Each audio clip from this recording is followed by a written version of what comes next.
7월 28일 시편 88편 1절로 18절 응답하여 주소서입니다. 오늘 시편 88편의 제목을 응답하여 주소서라고 이렇게 했습니다만, 사실 이 시편 내용상 응답은 없습니다. 하나님께서 어떠한 모습, 어떠한 형태로도 이 시편 기자의 기도에 응답하셨다는 힌트를 얻을 수 없습니다. 그럼에도 불구하고 이 시편 기자는 한결같은 믿음으로 확신에 찬 기도를 마지막까지 드리고 있습니다. 이 시인이 당하는 고통은 우리의 상상을 뛰어넘는 죽음입니다. 그 죽음 직전의 고통 가운데서도 그는 기도하기를 멈추지 아니하고 그의 믿음으로 하나님 앞에 구원을 호소하고 있는 모습을 볼 수 있습니다. 먼저 1절로 5절을 읽겠습니다. 여호와 내 구원의 하나님이여, 내가 주야로 주 앞에서 부르짖었사오니 나의 기도가 주 앞에 이르게 하시며 나의 부르짖음에 주의 귀를 기울여 주소서. 무릇 나의 영혼에는 재난이 가득하며 나의 생명은 스올에 가까웠사오니 나는 무덤에 내려가는 자같이 인정되고 힘없는 용사와 같으며 죽은 자 중에 던져진 바 되었으며 죽임을 당하여 무덤에 누운 자 같으니이다. 주께서 그들을 다시 기억하지 아니하시니 그들은 주의 손에서 끊어진 자니이다. 이 1절로 5절에서 우리가 주목할 것은 시인이 믿음으로 기도하고 있다라는 것입니다. 1절에 여호와 내 구원의 하나님이요 이렇게 시작하고 있죠. 하나님의 칭호가 여러 가지가 있습니다만 맨 처음 등장하는 칭호는 여호와입니다. 여호와는 하나님께서 모세에게 자신을 드러내시며 소개하실 때 처음으로 하나님의 성호로, 하나님의 이름으로 알려주신 하나님 자신의 이름이십니다. 여호와는 언약하시고 그 언약을 반드시 지키시는 인격의 하나님이라는 의미가 있죠. 우리 잘 알고 있습니다. 그 언약의 하나님, 그리고 또 내 구원의 하나님, 하나님이라는 이 하나님의 이름은 하나님의 전능하심, 하나님의 크신 능력이죠. 여호와, 엘로힘, 각자 하나님의 성품을 드러내고 있는 것이죠. 언약을 주시고 그리고 그것을 실행하시며 반드시 지키시는 하나님, 그런데 전능하신, 능력이 한이 없으신 하나님, 그 하나님이여 라고 부르며 내가 주야로 주 앞에서 부르짖었사오니, 그러니까 낮과 밤을 막론하고, 그러니까 이 시편 기자는 기도의 삶을 산 것이죠. 기도하는 것이죠. 자나 깨나 주야로 주 앞에서 부르짖었사오니 나의 기도가 주 앞에 이르게 하시며 나의 부르짖음에 주의 귀를 기울이소서. 부르짖었사오니 부르짖음에 주의 귀를 기울이소서. 이렇게 시작하는 것이죠. 그러면서 자기의 존재를 이렇게 표현하죠. 나는 완전히 버려진 존재입니다 라는 것이죠. 3절에 무릇 나의 영혼에는 재난이 가득하며, 영혼의 재난이 가득하다. 그래서 나의 생명은 스올, 곧 지옥에 가까웠으니 나는 무덤에 내려가는 자, 죽음이 코앞에 있는 것이죠. 인정되고 힘없는 용사와 같으며 죽은 자 중에 던져진 바 되었으며, 죽은 자들이 있는 그 시체 구덩이에 자신도 던져진 바 되어서 죽은 자와 방불하다라는 것입니다. 죽은 자와 다름없다라는 것이죠. 죽음을 당하여 무덤에 누운 자 같으니이다. 자기는 살았으나 살아있다 말할 수 없다라는 것이죠. 주께서 그들을 다시 기억하지 아니하시니 그들은 주의 손에서 끊어진 자이다. 자기가 하나님과 완전히 단절되어졌다라는 그 고통을 토로하고 있죠. 하나님과 완전히 단절되어졌음에도 불구하고 그는 여호와 내 구원의 하나님이여, 내가 부르짖사오니 나에게 귀를 기울여 주소서 라는 기도를 멈추지 않고 있어요. 주의 손에서 끊어진 자니이다 자기의 존재를 그렇게 인식하면서도 기도하고 있다라는 것이죠.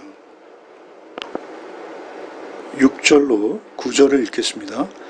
주께서 나를 깊은 웅덩이와 어둡고 음침한 곳에 두셨사오며 주의 노가 나를 심히 누르고 주의 모든 파도가 나를 괴롭게 하셨나이다. 주께서 내가 아는 자를 내게서 멀리 떠나게 하시고 나를 그들에게 가증한 것이 되게 하셨사오니 나는 갇혀서 나갈 수 없게 되었나이다. 곤란으로 말미암아 내 눈이 쇠하였나이다. 여호와여, 내가 매일 주를 부르며 주를 향하여 나의 두 손을 들었나이다. 6절에도 주께서 나를 웅덩이와 7절에도 주의 노가 나를 심히 누르고 8절에도 주께서 내가 아는 자를 내게서 멀리 떠나가게 하셨다. 그러니까 나의 이 모든 죽음보다 더 심각한 이 고통의 원인은 주님께 있다라고 말하는 것이죠. 주님이 나를 깊은 웅덩이에 두셨습니다 라는 것입니다. 6절에 주께서 나를 깊은 웅덩이와 어둡고 음침한 곳에 두셨사오며, 그러니까 모든 것은, 자기의 삶의 모든 것은 그 주권이 오직 주님에게만 있는데 주님께서 나를 웅덩이 음침한 곳으로 그렇게 두셨다라는 것입니다. 특별히 주의 노가라는 게 진노죠. 누르시고 주의 모든 파도가 나를 괴롭게 하셨나이다. 파도, 물에 둘러싸여 있다라는 것이죠. 그것도 거칠게 출렁이는 이제 죽음이라는 것입니다. 8절에 주께서 내가 아는 자를 내게서 멀리 떠나게 하시고, 사실은 이러한 개인적인 죽음과 같은 그 환경도 문제이지만 더 중요한 것은 자기의 모든 수평적인 인간의 관계들마저 주께서 다 끊어버리셨다라는 것이죠. 내가 아는 자를 내게서 멀리 떠나게 하시고 나를 그들에게 가증한 것이 되게, 가증하다라는 것은 여기서 부정하다라는 것입니다. 부정한 것의 대표는 죽음이죠. 마치 시체처럼 취급하는 것이죠. 문둥병처럼 여기는 것이죠. 가증한 것이 되게 하셨어요. 접촉할 수 없는 것으로 나를 내 주변에 그렇게 삼으셨다라는 것이죠. 얼마나 그에게 불행과 불운이 계속 겹치는지 그를 아는 자들이 차마 그를 가까이 할 수조차 없는, 친구들마저 다 떠나버리는, 나는 갇혀서 나갈 수 없게 되었나이다. 마치 꼼짝달싹 못하는 형틀에 갇혀버린 것처럼 갇혀서 나갈 수 없게 되었나이다. 곤란으로 말미암아 내 눈이 쇠하였나이다. 여호와여, 내가 매일 주를 부르며 주를 향하여 나의 두 손을 들었나이다. 매일. 그럼에도 불구하고 내 눈이 쇠하였다. 곤란으로 말하면 눈은 생명의 근원이죠. 그 사람의 어떤 생명력, 총기, 그런 것을 상징하는 것이죠. 그런데 눈이 쇠하여서 무엇을 바라보기조차도 어려워진, 여호와여, 내가 매일 주를 부르며 주를 향하여 나의 두 손을 들었나이다. 그런 중에도 이 시인은 그 손을 주께 들고 내리지 않는다라는 것입니다. 매일이라는 것이죠. 매일 주를 부르며 주를 향하여 나의 두 손을 들었나이다. 주님만이 나의 구원이시오. 주님만이 나의 이 모든 죽음으로부터 나를 건지실 유일한 나의 능력자시오니 언약의 하나님, 능력의 하나님을 향해 나의 두 손을 내리지 않겠습니다 라는 것이죠. 10절부터 12절입니다. 주께서 죽은 자에게 기이한 일을 보이시겠나이까? 유령들이 일어나 주를 찬송하리까? 주의 인자하심을 무덤에서, 주의 성실하심을 멸망 중에서 선포할 수 있으리까? 흑암 중에서 주의 기적과 이즘의 땅에서 주의 공의를 알 수 있으리까? 이것은 자신이 평생에 자신이 정말 소망하고 소원하고 바라는 그 삶의 목적들을 이루고자 하는데 내가 죽으면 그러한 일들을 이룰 수 있겠습니까? 그러한 일들을 할 수 있겠습니까? 이것이 하나님에게 무슨 도움이 되겠습니까? 사실 그가 하고 있는 이 기이한 일을 보고 싶어 하고요. 주를 찬송하고 싶어 하고요. 인자하심을 전하고 싶어 하고요. 주의 성실하심을 선포하고 싶어 하고요. 12절에 주의 기적과 그리고 주의 공의, 놀라운 건 주의 의로우심을 사람들에게 알리고 싶다라는 것이죠. 그러니 나를 죽음에 이르게 하지 마시고 살게 해 주옵소서. 그러면 내가 하나님의 증인이요 하나님의 찬송자가 되어서 하나님의 인격과 하나님의 성품, 하나님의 공의와 하나님의 인자하심과 성실하심을 찬송하며 전하겠습니다. 라고 기도하고 있는 것이죠. 이건 마치 우리의 버킷리스트 같습니다. 우리도 사실 하나님의 기이한 일을 보고 싶어 하죠. 기이한 일을 보이시겠나이까? 자신을 통해서 또 자신도 하나님의 기이한 일을 보고 그것을 전하는 자로 살고 싶은 것이죠. 유령들이 일어나 주를 찬송하리까? 자기가 죽으면 어떻게 찬송하겠냐라는 것이죠. 주의 인자하심, 성실하심, 주의 기적과 주의 공의를 전하고 싶다라는 것입니다. 그가 기도하는 것은 어떤 자신의 개인적인 대적을 물리치거나 원수를 갚고 자신 개인의 명예를 회복하고 부자가 되고 그러한 기도의 제목들이 아닙니다. 그의 기도의 제목은 오직 주님을 증거하며 찬양하는 자가 되기를 원하는 것이죠. 그럼에도 그의 기도가 하나님 앞에 연락되지 못하고 있다라고 지금 보여지는 것이죠. 18절부터 13절부터 마지막 절을 읽겠습니다. 여호와여 오직 내가 주께 부르짖었사오니 아침에 나의 기도가 주의 앞에 이르리이다. 여호와여 어찌하여 나의 영혼을 버리시며 어찌하여 주의 얼굴을 내게서 숨기시나이까. 내가 어릴 적부터 고난을 당하여 죽게 되었사오며 주께서 두렵게 하실 때 당황하였나이다. 주의 진노가 내게 넘치고 주의 두려움이 나를 끊었나이다. 이런 일이 물같이 종일 나를 애우며 함께 나를 둘러쌌나이다. 주는 내게서 사랑하는 자와 친구를 멀리 떠나게 하시며 내가 아는 자를 흑암에 두셨나이다. 시인은 13절에 여호와여 오직 내가 주께 부르짖었사오니 아침에 나의 기도가 주의 앞에 이르리이다. 이렇게 기도하고 있어요. 아침에 나의 기도가 주의 앞에 이르리이다. 아침에 주의 기도가 이를 것이라는 것이죠. 아마 시인은 밤새도록 밤이 맞도록 기도하고 있는 것이 분명합니다. 내가 주께 부르짖었사오니 그 부르짖음이 아침에는 나의 기도가 주의 앞에 이를 것이다 라는 것이죠. 놀라운 것은 그가 1절에 주야로 부르짖었어요. 그리고 9절에 매일 주를 부르며 주를 향해 두 손을 들었어요. 그리고 이제 13절에 다시 아침에 철야하면서 아침에 나의 기도가 주 앞에 이를 것입니다 라고 기도하고 있어요. 얼마나 놀라운 믿음인지 놀랍습니다. 포기하지 않는 믿음이죠. 포기할 수 없는 믿음입니다. 여호와여 어찌하여 나의 영혼을 버리시며 어찌하여 주의 얼굴을 내게서 숨기시나이까.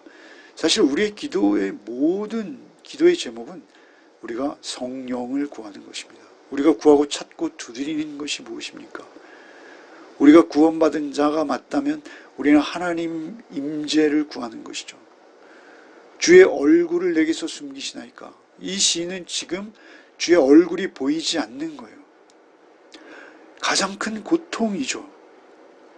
사실 예수께서 우리의 죄를 대속하시기 위해서 지신 많은 고통 가운데 육체적인 고통이 있습니다만 그 육체적인 고통도 엄청난 고통입니다만 주께서 엘리 엘리 라마 사막다니 하나님과 단절되어진 그 고통, 주님은 하나님과 하나이신 일체이십니다. 그런데 불구하고 하나님과 단절되실 수밖에 없었던 것이죠.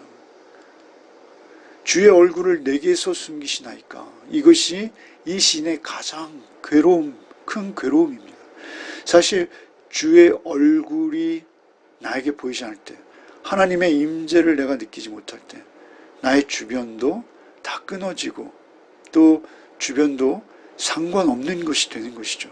그래서 15절에 내가 어릴 적부터 고난을 당하여 죽게 되어 싸우며 주께서 두렵게 하실 때 당황하였나이다. 주의 진노가 내게 넘치고 주의 두려움이 나를 끌었나이다. 이런 일이 물같이 종일 나를 애우며 함께 나를 둘러싸나이다.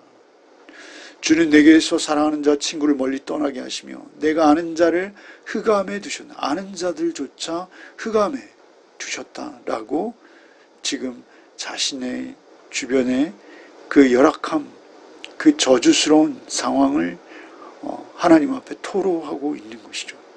절망적인 탄식으로 그냥 끝나고 있습니다. 이 다른 시편 같은 경우는 하나님의 응답이라든지 그 가운데서도 하나님을 찬양하고 어떤 노래로 소위 해피엔딩이 입니다만, 이 시편 88편은 절망적인 탄식으로 그냥 끝나고 있어요. 이 시편을 통해서 하나님께서 우리에게 교훈하시는 바는 무엇일까요? 이 시편 기자의 믿음이죠. 그럼에도 도움 줄 수 있는 분은 하나님 한 분이심을 우리가 깨우쳐 아는 것, 그것이 우리의 믿음입니다. 우리의 인생에도 이러한 기도의 시간들이 더욱 많습니다. 우리의 모든 기도가 하나님 앞에 응답되지 않습니다. 뿐만 아니라 우리가 하나님께서 계시지 않은 것 같은 어두운 죽음의 시간들로 여겨지는 그러한 시간들이 우리 인생 가운데도 많이 놓여 있을 수 있습니다. 하나님의 얼굴을 더욱 가까이 배웠고 하나님을 찬양하며 찬송하며 나에게 베푸신 기적을 전하는 자로 언제나 그렇게 살기를 원하지만, 우리에게 하나님의 임재가 의식되지 못할 때, 느껴지지 못할 때 우리는 가장 큰 곤경에 처하는 것이죠. 그럴 때일수록 우리는 하나님을 찬양할 수는 없으나 하나님을 포기하지 아니하고 하나님을 더욱 구하는 자들로 하나님 앞에 나가야 하는 것이죠. 그것이 우리 인생의 제일 큰 복이요, 또 우리가 잊지 말아야 할, 절대 놓치면 안 되는 우리 그리스도인의 삶의 태도다라는 것이죠. 이 시편에 참으로 이유를 알 수 없는 고난 가운데 하나님을 향해 부르짖는 이러한 기도는 성경에 굉장히 많습니다. 요셉이 그랬고요, 욥이 그랬고요. 이러한 고난당하는 자들의 고통, 모든 고통을 대변하시고 완성하신 분은 누구이십니까? 우리는 이제 신약 시대를 살고 있어요. 예수 그리스도께서 이 죄악스러운 상황을 가져가셨어요. 예수께서 십자가를 지시기 전에 예수님의 영혼도 고통으로 가득 찼어요. 말씀드렸습니다만 엘리 라마 사막다니. 뿐만 아니라 예수님은 가장 가까운 제자들로부터마저 버림을 받으셨다라는 것이죠. 십자가 위에서 그 고통의 절정에서 나의 하나님 어찌하여 나를 버리셨습니까? 라고 부르짖은 그 예수님의 기도처럼 이 시편의 기자는 구원의 하나님을 신뢰하며 끝까지 부르짖고 있다라는 것이죠. 죽음이 바로 코앞인데 부르짖고 있는 거예요. 그러나 이 믿음의 기도는, 예수님의 엘리 라마 사막다니의 기도는 예수님의 부활을 통해서 응답되는 것이죠. 우리도 죽음의 순간이 우리에게 있습니다. 그러나 그렇게 버림받아서 죽음의 순간일지라 하더라도 그 모든 고통을 우리 대신 감당하신 예수님을 의지해서 우리는 끝까지 믿음을 잃지 않고 하나님 앞에 기도할 수 있도록 예수께서 우리의 모범이 되어주신 거예요. 그 입장에서는 우리도 예수님을 뒤쫓는다라는 것은 무엇입니까? 우리가 우리에게 주어진 각자 몫의 십자가를 지고 주님을 쫓는 것입니다. 그것이 그리스도인의 삶인 것이죠. 때로 우리에게 고통의 시간이 있고 또 기도의 응답조차 받지 못해서 하나님의 임재 가운데서 멀어진 것 같은 그러한 순간들이 우리에게 있을 때 더욱 예수님을 의지해서 예수님을 소망하며 십자가 앞으로 나가는 것입니다. 그럴 때 주께서 우리에게 부활의 길을 열어주셨듯이 성령의 충만함을 입을 수 있도록 하나님께서 우리에게 은혜 베푸실 것을 믿는 것이죠. 그 믿음으로 나아갈 때 이 탄식은 결코 그저 허무한 탄식으로 끝나지 않을 것이다 라는 것이죠. 그것을 우리는 확신하며 오늘도 오직 덥고 또 여러 가지 어려움들이 우리에게 있을 수 있으나 하나님 앞에 간절함과 간곡함으로 기도하기를 멈추지 않는 또 하루가 되시기를 바랍니다. 기도하겠습니다. 주님 감사합니다. 참으로 응답이 없음에도 한결같은 믿음으로 확신으로 기도하는 시편 기자 고라 자손의 그 해만의 기도를 오늘 우리가 묵상합니다. 주님 우리를 긍휼히 여기시고 우리의 믿음이 이러한 믿음을 본받게 하여 주옵시고 오직 우리의 믿음의 선진들이 걸어간 그 길, 아니 우리 주께서 걸어가신 그 길이 우리에게도 예외가 아님을 알게 하시고 오직 이 한날 동안에도 오직 주의 얼굴을 구하는 우리의 기도가 되게 하여 주옵소서. 주께서 우리에게 함께 하시고 주께서 우리의 손을 붙드시고 우리를 인도하심을 가까이에서 경험하고 느끼며 임마누엘 우리 주 예수 그리스도와 호흡하는 하루가 될 수 있도록 우리에게 은혜 내려 주옵소서. 예수 그리스도 이름 받들어 기도하옵나이다. 아멘.